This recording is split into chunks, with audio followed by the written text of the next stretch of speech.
Welcome to God and Man. I'm your host, Sam, and I'm glad that you can join me for today's episode. Now, today we're going to be talking about wisdom. What is wisdom? What does it mean to be wise? And how do we gain wisdom in order to be wise? And then finally thinking about what does it mean to be wise in the eyes of God? So starting right off with what is wisdom? What is it? Well, the thing is, wisdom, it's more than knowledge. It's more than knowledge. You can know a whole bunch of things about a topic, but not really be that wise.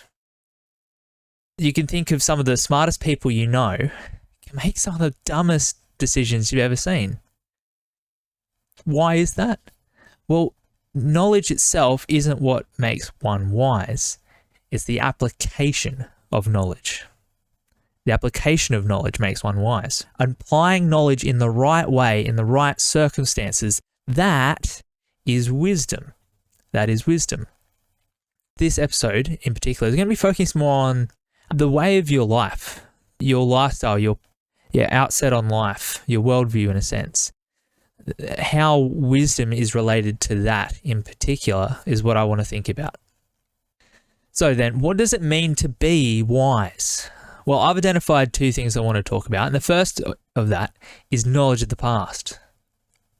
So why would I say knowledge of the past breeds wisdom in us?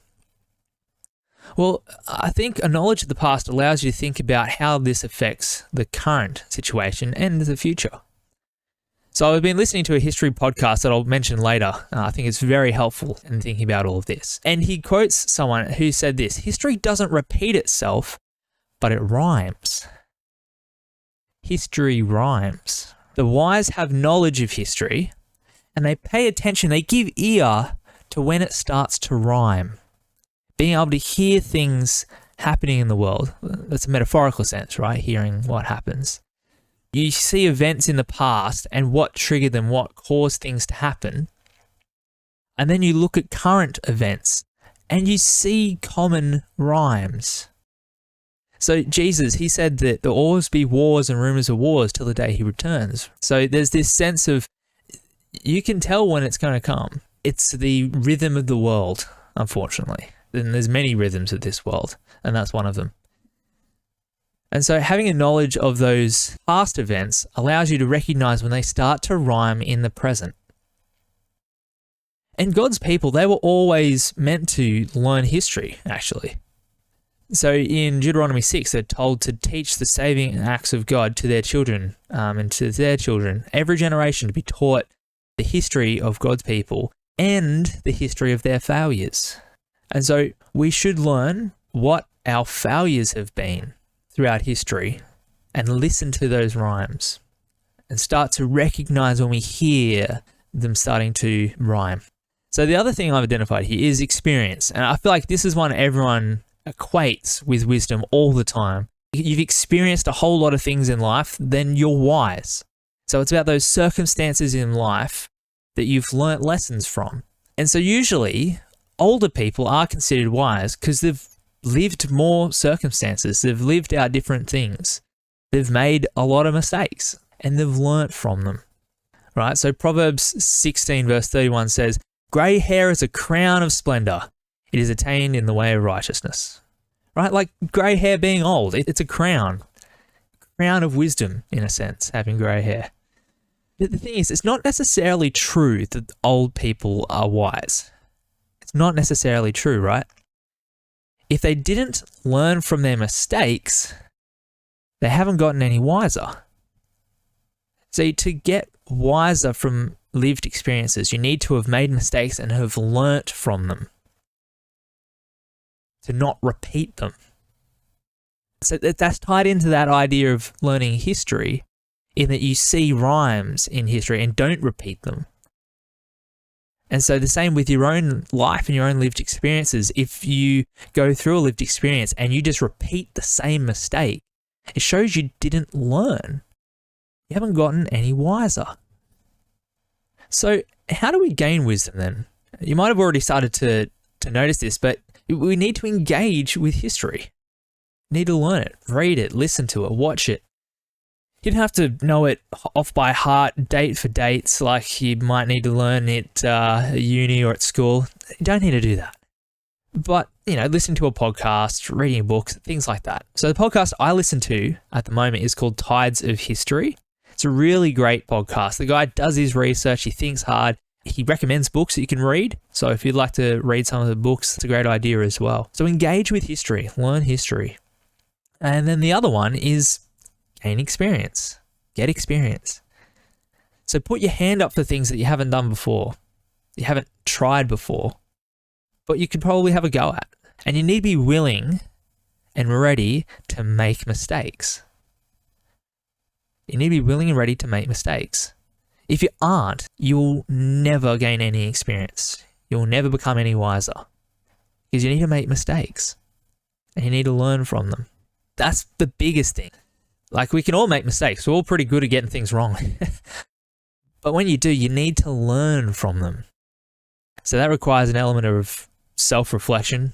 If you're not very good at self-reflection, chatting to a friend, chatting to a mate, asking, I got this so wrong. How could I do this better? And just spend time chatting with them, And the thing is, particularly as men, we love to do stuff together. We bond over doing things together. And so when you think about what does it look like to experience life together and gain wisdom in that sense, we make mistakes together. And then we go and do stuff together again. And hopefully we don't make the same mistakes and we learn from what we did last time.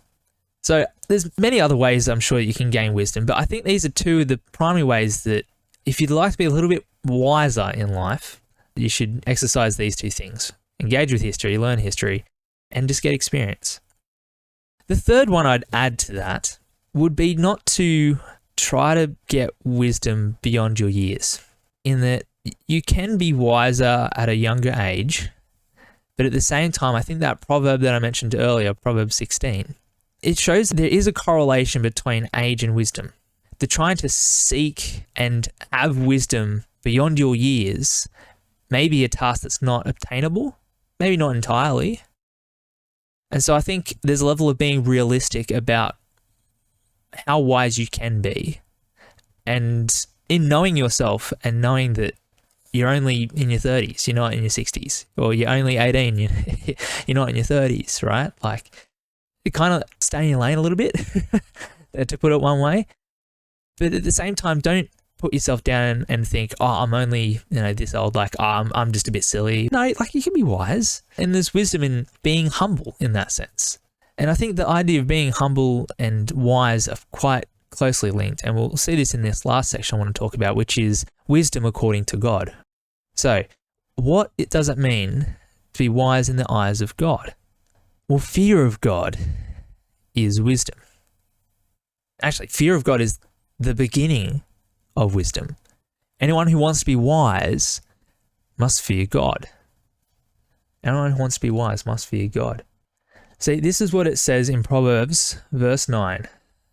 The fear of the Lord is the beginning of wisdom, and knowledge of the Holy One is understanding. For through wisdom your days will be many, and years will be added to your life. If you are wise, your wisdom will reward you. If you're a mocker, you alone will suffer. See, fearing God is the beginning of wisdom.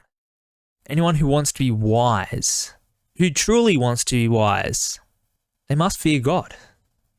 But what is there to fear, right? What is there to fear about God? Well, Luke 12, this is what it says. I tell you, my friends, do not be afraid of those who kill the body and after that can do no more. But I will show you whom you should fear. Fear him after your body has been killed, has authority to throw you into hell. Yes, I tell you, fear him. God is to be feared, and if anyone wants to be wise, truly wise, they must first fear God. Why is that? Well, if wisdom is the application of knowledge to life in the right circumstances, the one who fears God recognizes that the physical world isn't the only thing about this life. That actually there is a creator God who made all things, controls all things. And the only reason you breathe and exist is because of him. The wise recognize that they are a creature in relation to their creator. The wise recognize that is the underpinning reality of life. before you think about how you even conduct yourself in this world as a wise person. So the wise, you need to fear God if you want to be wise. To be wise is to fear God. But the last passage I want to share with us puts a bit of a spin on the whole idea of wisdom and shows us that Jesus is the wisdom of God, that he embodies God's wisdom. And really, it puts the whole idea of wisdom and flips it on its head. This is what it says in 1 Corinthians chapter 1, reading from verse 18. For the message of the cross is foolishness to those who are perishing, but to us who are being saved it is the power of God. For it is written, I will destroy the wisdom of the wise. The intelligence of the intelligent I will frustrate. Where is the wise person? Where is the teacher of the law? Where is the philosopher of this age? Has not God made foolish the wisdom of the world? For since in the wisdom of God the world through its wisdom did not know him, God was pleased through the foolishness of what was preached to save those who believe. Jews demand signs, Greeks look for wisdom, but we preach Christ crucified, a stumbling block to Jews and foolishness to Gentiles. But to those whom God has called, both Jews and Greeks, Christ is the power of God and the wisdom of God.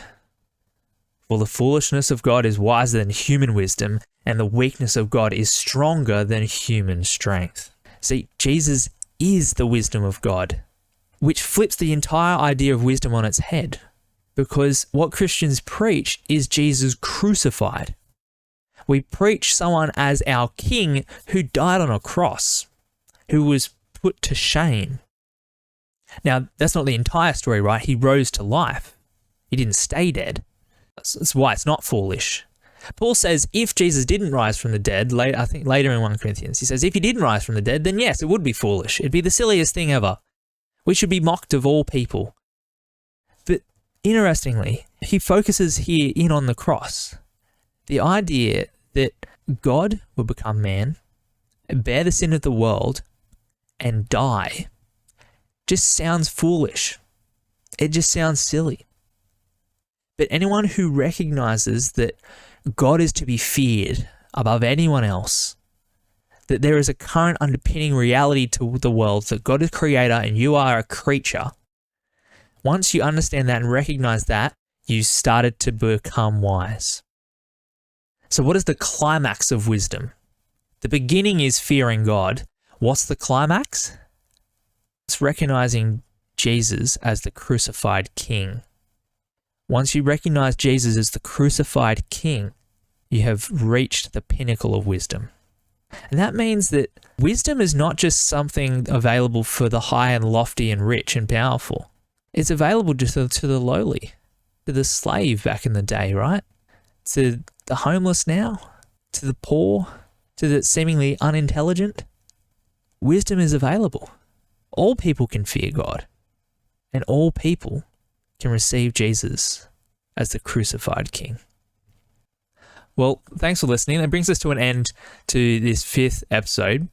And in next episode, we're going to be talking about leadership. So what does leadership look like? Particularly some key leadership values as we lead people, either at work, in our ministry teams, whatever it might look like. What does it look like to be a good leader, and what values should a leader have? But until then, thanks for listening, and I'll catch you on the next episode of God and Man.